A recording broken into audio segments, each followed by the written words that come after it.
खूप खूप स्वागत आहे मित्रांनो तुमचं आपल्या YouTube चॅनलवरती। ज्या ठिकाणी आपण 3000 मराठी शब्द पाहतोय त्याला इंग्लिश मध्ये काय म्हणायचं, त्या इंग्लिश शब्दाचं वाचन कशा प्रकारे करायचं हे व्यवस्थितपणे आपण या ठिकाणी समजून घेतोय।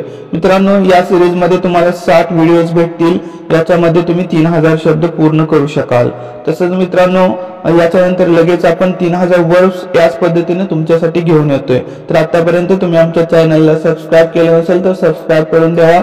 साइडला असणाऱ्या बेल आयकॉनवरती पण प्रेस करा, जेणेकरून इथून पुढे येणाऱ्या व्हिडिओच्या नोटिफिकेशन्स तुम्हाला वेळेवरती भेटत राहतील। बघा मित्रांनो पहिला शब्द तुमच्या समोर आहे, हा पार्ट 6 आहे बघा। आणि पहिला शब्द तुमच्या समोर आहे वजन म्हणजे वेट। वजन ज्याला इंग्लिश मध्ये आपण काय म्हणतो वेट। बघा स्पेलिंग लक्षात ठेवा WEIGHT। पुढे बघा पुढचा शब्द आहे लांबी म्हणजे लेंथ। लांबी म्हणजे ज्याला इंग्लिश मध्ये आपण काय म्हणतो लेंथ। पुढचा शब्द आहे बघा रुंदी म्हणजे विड्थ। रुंदी म्हणजे इंग्लिश मध्ये काय म्हणतो त्याला विड्थ। पुढचा शब्द आहे उंची म्हणजे हाईट। उंची ज्याला इंग्लिश मध्ये आपण काय म्हणतो हाईट। पुढे आहे क्षेत्रफळ म्हणजे एरिया। क्षेत्रफळ म्हणजे एरिया।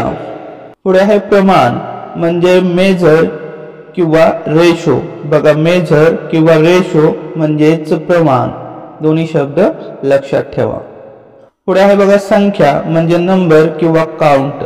संख्या ज्याला इंग्लिश मध्ये आपण नंबर किंवा काउंट असं म्हणतो। पुढे बघा पुढचा शब्द आहे बेरीज म्हणजे ऍडिशन किंवा सम। बेरीज ज्याला काय म्हटलं जातं ऍडिशन किंवा सम। पुढचा शब्द आहे बघा वजाबाकी, ज्याला इंग्लिश मध्ये सबट्रॅक्शन असं म्हटलं जातं। वजाबाकी ज्याला इंग्लिश मध्ये काय म्हटलं जातं सबट्रॅक्शन। पुढे बघा पुढचा शब्द आहे गुणाकार, ज्याला इंग्लिश मध्ये मल्टिप्लिकेशन असं म्हटलं जातं। काय म्हटलं जातं मल्टिप्लिकेशन म्हणजेच गुणाकार। पुढे आहे भागाकार, ज्याला इंग्लिश मध्ये डिव्हिजन असं म्हणतो। भागाकार ज्याला इंग्लिश मध्ये काय म्हटलं जातं डिव्हिजन। पुढे बघा पुढचा शब्द आहे गणित म्हणजे मॅथमॅटिक्स। गणित ज्याला इंग्लिश मध्ये काय म्हटलं जातं मॅथमॅटिक्स। पुढे आहे विज्ञान, ज्याला इंग्लिश मध्ये सायन्स असं म्हटलं जातं। विज्ञान ज्याला इंग्लिश मध्ये काय म्हटलं जातं सायन्स। पुढे आहे भौतिक शास्त्र, ज्याला इंग्लिश मध्ये फिजिक्स असं म्हटलं जातं। भौतिक शास्त्र ज्याला इंग्लिश मध्ये काय म्हटलं जातं फिजिक्स। पुढे आहे रसायनशास्त्र, ज्याला इंग्लिश मध्ये केमिस्ट्री असं म्हटलं जातं। रसायनशास्त्र ज्याला इंग्लिश मध्ये काय म्हटलं जातं केमिस्ट्री। पुढे आहे जीवशास्त्र, ज्याला इंग्लिश मध्ये बायोलॉजी असं म्हटलं जातं। जीवशास्त्र ज्याला इंग्लिश मध्ये काय म्हटलं जातं बायोलॉजी। पुढे आहे बघा निरीक्षण, ज्याला इंग्लिश मध्ये ऑब्झर्वेशन असं म्हटलं जातं। निरीक्षण ज्याला इंग्लिश मध्ये काय म्हटलं जातं ऑब्झर्वेशन। पुढे आहे प्रयोग, ज्याला इंग्लिश मध्ये एक्सपेरिमेंट असं म्हटलं जातं। प्रयोग ज्याला इंग्लिश मध्ये काय म्हटलं जातं एक्सपेरिमेंट। पुढे आहे सिद्धांत, ज्याला इंग्लिश मध्ये थिअरी किंवा प्रिन्सिपल असं म्हटलं जातं। सिद्धांत ज्याला इंग्लिश मध्ये काय म्हटलं जातं थिअरी किंवा प्रिन्सिपल। दोन्ही शब्द लक्षात ठेवा। पुढे बघा पुढचा शब्द आहे निष्कर्ष, ज्याला इंग्लिश मध्ये कन्क्लुजन असं म्हटलं जातं।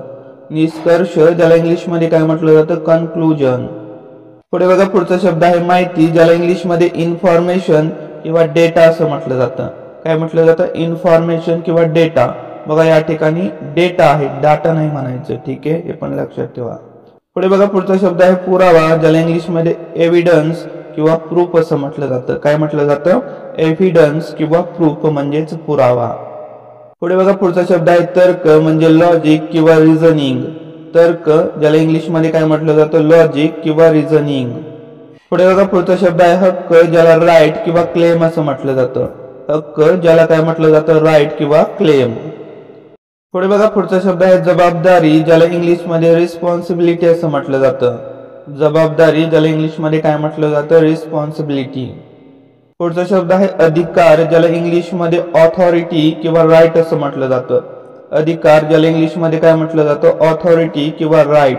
पुढचा शब्द आहे सेवा। सेवा म्हणजे सर्व्हिस। सेवा म्हणजेच काय सर्व्हिस। पुढे बघा पुढचा शब्द आहे सहकार्य, ज्याला इंग्लिश मध्ये कोऑपरेशन असं म्हटलं जातं। सहकार्य ज्याला इंग्लिश मध्ये काय म्हटलं जातं कोऑपरेशन।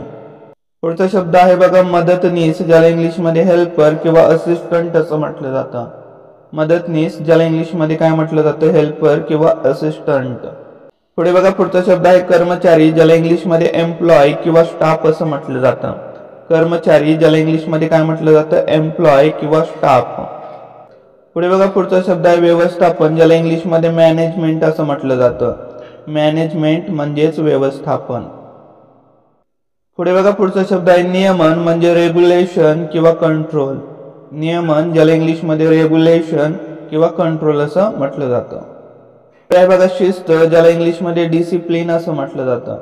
शिस्त, ज्याला इंग्लिशमध्ये काय म्हटलं जातं, डिसिप्लिन. पुढे बघा पुढचा शब्द आहे सवय, म्हणजे हॅबिट. सवय म्हणजेच काय, हॅबिट. पुढे आहे विकास, म्हणजे डेव्हलपमेंट किंवा ग्रोथ. विकास, ज्याला काय म्हटलं जातं, डेव्हलपमेंट किंवा ग्रोथ. पुढचा शब्द आहे बघा प्रगती, ज्याला इंग्लिशमध्ये प्रोग्रेस असं म्हटलं जातं. प्रगती, ज्याला इंग्लिशमध्ये काय म्हटलं जातं, प्रोग्रेस. पुढे बघा पुढचा शब्द आहे सुधारणा, ज्याला इंग्लिशमध्ये इम्प्रूव्हमेंट असं म्हटलं जातं. सुधारणा, ज्याला काय म्हटलं जातं, इम्प्रूव्हमेंट. पुढचा शब्द आहे बदल, म्हणजे चेंज. बदल म्हणजेच काय, चेंज. पुढे आहे किंमत, म्हणजे प्राइस किंवा व्हॅल्यू. किंमत, ज्याला इंग्लिशमध्ये काय म्हटलं जातं, प्राइस किंवा व्हॅल्यू. पुढे बघा पुढचा शब्द आहे गुणवत्ता, ज्याला इंग्लिशमध्ये क्वालिटी असं म्हटलं जातं.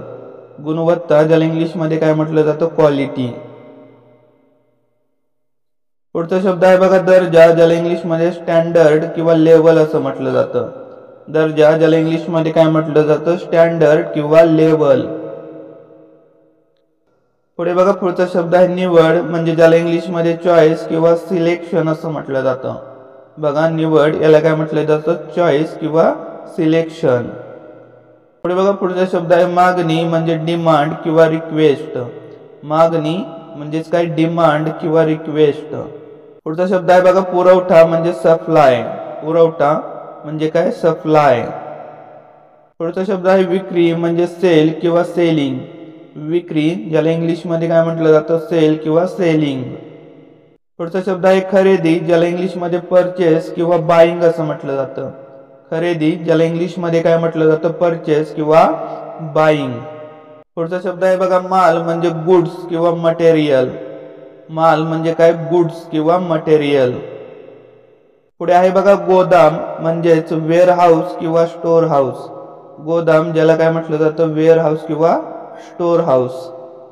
पुढे बघा पुढचा शब्द आहे वाहतूक, ज्याला इंग्लिशमध्ये ट्रान्सपोर्ट किंवा ट्रॅफिक असं म्हटलं जातं. वाहतूक म्हणजे इंग्लिशमध्ये काय, ट्रान्सपोर्ट किंवा ट्रॅफिक.